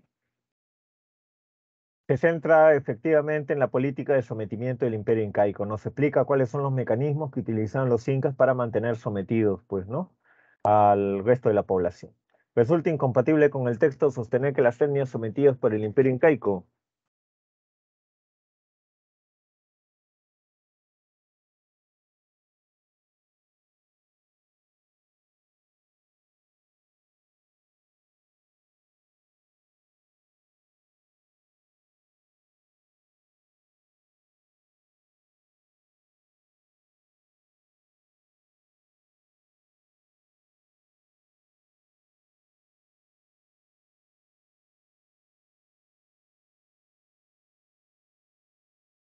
¿cuál sería falsa?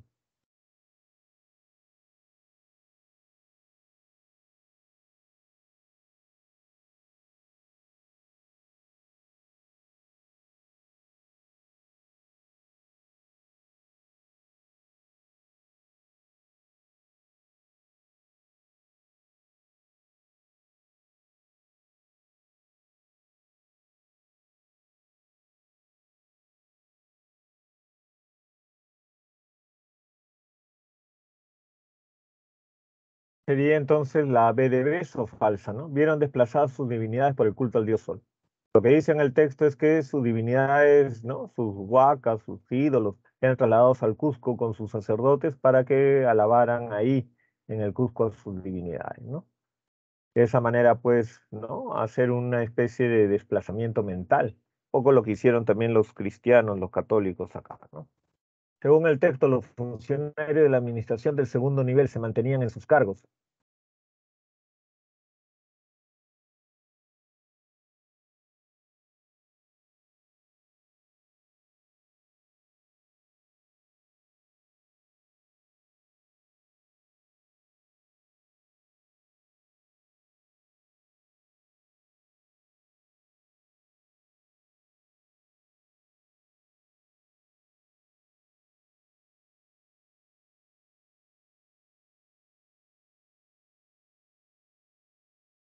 Será entonces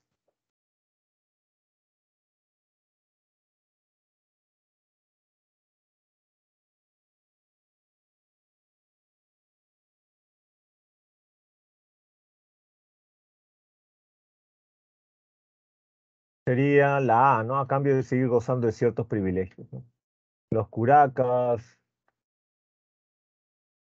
la aristocracia local hacía un pacto con los incas, pues, ¿no?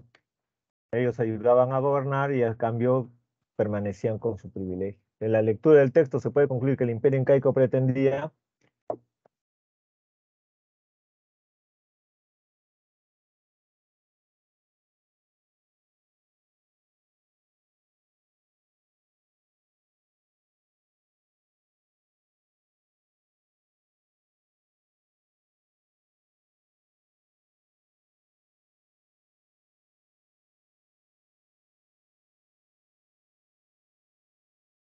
¿cuál será?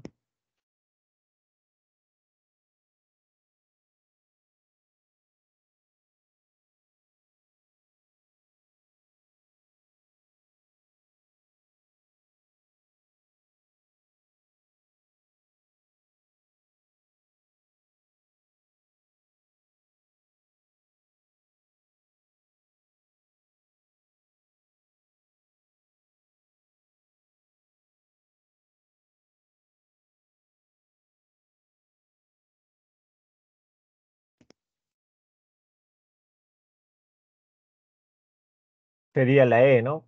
Integrar casi pacíficamente a los pueblos conquistados. Eran mecanismos para tratar de someter a los pueblos, ¿no? Pero eran básicamente mecanismos ideológicos, ¿no? Manejar la religión, la vestimenta, la lengua, ¿no? No únicamente, pero sí básicamente mecanismos no violentos. A partir de la lectura se puede deducir que una prohibición del culto religioso de las etnias conquistadas habría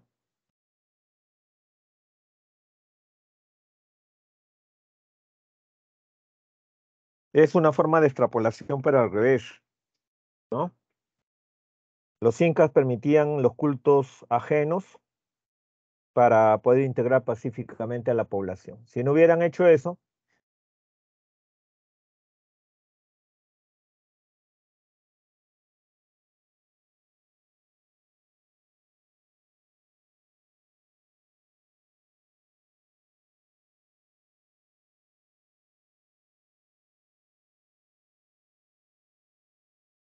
La la A, ¿no? Hubiera complicado más el proceso de sometimiento, claro, ¿no? En el texto debe entender que los mecanismos que ellos usaban facilitaba el proceso de asimilación. Si no hubiera sido así, más bien se hubiera dificultado el proceso de asimilación. ¿Sí? El texto 2A y texto 2B son textos dialécticos, ya sabemos. Dice el texto 2A, dejando de lado la etimología por eutanasia, se entiende en nuestros días la decisión libre de que le quiten la vida a uno si se dan las siguientes condiciones. Intenso dolor o sufrimiento, irreversible enfermedad cercana a la muerte y carencia de alternativa alguna. Y se discute hoy si entre tales condiciones habría que incluir el cansancio vital. La eutanasia, para ser tal y además de lo dicho, debe estar claramente regulada. Voy a añadir 3 argumentos que son tal vez los más conocidos, pero intentaré matizarlos. Estos son los siguientes: la libertad, el dolor y la propia imagen. En cualquier caso, uno es titular de su cuerpo, de su vida y de su muerte. y se expresa con claridad cuál es su voluntad, se debe respetar. Respecto al dolor que cuando va más allá del cuerpo llamamos sufrimiento, hemos de decir que es el peor de los males. La eliminación del dolor es uno de los principales fines, si no el principal de la medicina y de la moral. Si uno mal vive con dolor, es lógico que prefiera no vivir para así no padecer. Esto es básico. Y no entenderlo suena a pésima intención o imbecilidad. En relación a la imagen que uno tiene de uno mismo, al espejo en el que se ve, pueden darse situaciones en las que su figura esté tan deteriorada y los dolores tan agudos que la eutanasia sea, según su voluntad, la solución deseada. Estos tres pilares de la argumentación pre-eutanasia parece que son casi imposibles de refutar. Entonces acá nos está hablando acerca de la eutanasia y el autor se muestra a favor de la eutanasia. Nos da razones para justificar la eutanasia. Se supone que este texto B será lo contrario.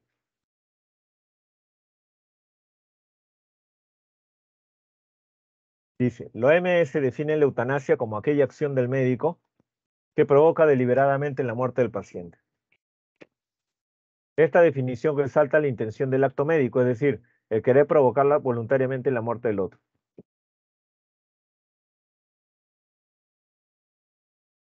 La eutanasia se puede realizar por acción directa, proporcionando una inyección letal al enfermo, o por acción indirecta, no proporcionando el soporte básico para la supervivencia del mismo.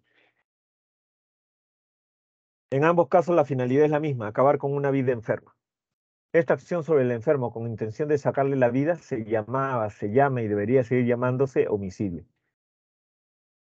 La eutanasia no se puede sustentar en la autonomía personal, dado que esta no es un absoluto. Uno no puede querer la libertad solo para sí mismo, ya que no hay ser humano sin los demás. Nuestra libertad personal queda siempre conectada a la responsabilidad por todos aquellos que nos rodean. De otro lado, la eutanasia deshumanizará la medicina. Solamente desde el respeto absoluto es posible concluir que todas las vidas humanas son dignas, que ninguna es dispensable o indigna de ser vivida. La eutanasia frenará el progreso de la medicina. Los médicos se irán volviendo indiferentes hacia determinados tipos de enfermedad.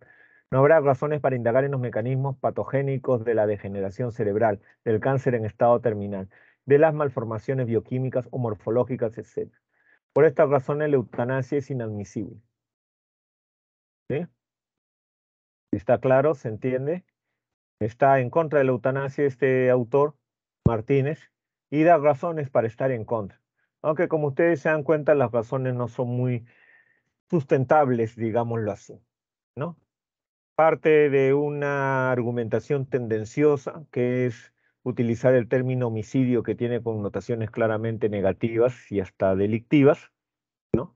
Y ustedes se dan cuenta que dice al final, y debería, no dice que así va a ser, sino dice, debería seguir llamándose homicidio. Es decir, ¿no? Proyecta la palabra homicidio y toda su negatividad a todos los casos posibles, pero al mismo tiempo admite que es una cuestión subjetiva, porque dice debería seguir llamándose, o sea, es la opinión solamente del individuo que en este caso está escribiendo el texto, ¿no? Pone argumentos como la libertad, que acá no se ve claramente a qué se está refiriendo. Si uno elige con libertad morir, no se ve exactamente en qué afecta directamente la vida de otros, ¿no? Si el afectar a los demás fuera un argumento de carácter absoluto, como se le pretende dar acá, ¿no? Carácter, entonces todo lo que hacemos afecta a los otros, entonces mejor no deberíamos hacer nada, porque hasta caminar afecta a los otros, ¿no? Va a deshumanizar a la medicina, dice, porque si el médico puede matar, va a preferir matar o dejar que se muere el enfermo a tratar de curarlo por eso de evitar la fatiga, digamos, ¿no? Lo cual ignora olímpicamente la naturaleza humana, porque los médicos son médicos justamente porque quieren salvar vidas, independientemente de que puedan o no hacerlo. Si no, nadie se dedicaría pues a la medicina, o solamente uno se dedicaría a la medicina para atender enfermedades que ya se sabe que se pueden curar. No habría ningún especialista en cáncer ni en nada. ¿Se dan cuenta? Además que niega también la naturaleza humana, pues, de investigar por el puro gusto de investigar, de conocer. Nosotros sabemos que, ¿no? Por ejemplo, los nazis investigaban en medicina cosas terribles que provocaban la muerte y no se detenían solamente porque era el puro gusto de investigar que ellos tenían, ¿no? Casi patológicamente, ¿no? No es una razón clara eso, ¿no? De que va a deshumanizar la medicina, les va a quitar las ganas a los médicos de seguir investigando, etc. No tiene mucho sustento este texto en sí, ¿no? La polémica del texto dialéctico, ¿cuál es?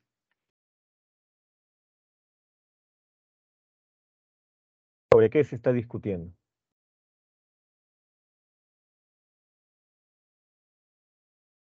¿Mm?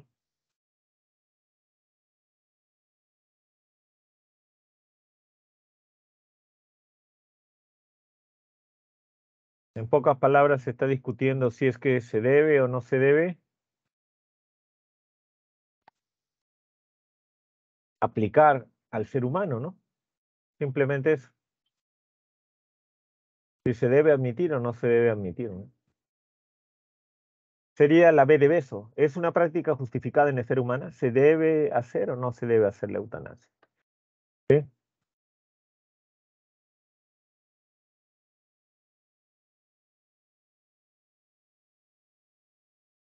En el texto A, el sentido contextual del verbo matizar,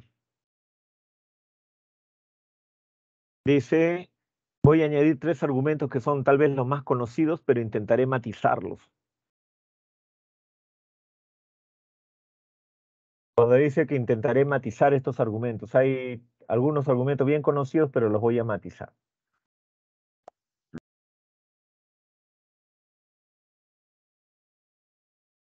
¿A qué se refiere matizar?